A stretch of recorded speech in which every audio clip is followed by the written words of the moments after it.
Bilang pagwawakas, magpakatibay kayo sa kalakasang galing sa Panginoon at sa kanyang dakilang kapangyarihan. Gamitin ninyo ang lahat ng kagamitan at sandatang pandigma na kaloob ng Diyos upang mapaglabanan ninyo ang mga pakana ng dyablo, sapagkat hindi tayo nakikipaglaban sa mga tao, kundi sa mga pinuno, sa mga may makapangyarihan at sa mga tagapamahala ng kadilimang umiiral sa sanlibutan ito, ang mga hukbong espiritual ng kasamaan sa himpapawid. Kaya't isuot ninyo ang kasuotang pandigma na mula sa Diyos. Sa gayon, makakalaban kayo kapag dumating ang masamang araw na sumalakay ang kaaway, upang pagkatapos ng labanan ay matatag pa rin kayong nakatayo.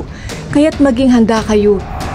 Ibigkis sa inyong baywang ang sinturon ng katotohanan at isuot sa dibdib ang baluti ng katuwiran. Isuot ninyo ang sandalyas ng pagiging handa sa pangangaral ng magandang balita ng kapayapaan. Lagi ninyong gawing panangga ang pananampalataya na siyang papatay sa lahat ng nagliliyab na palaso ng dyablo.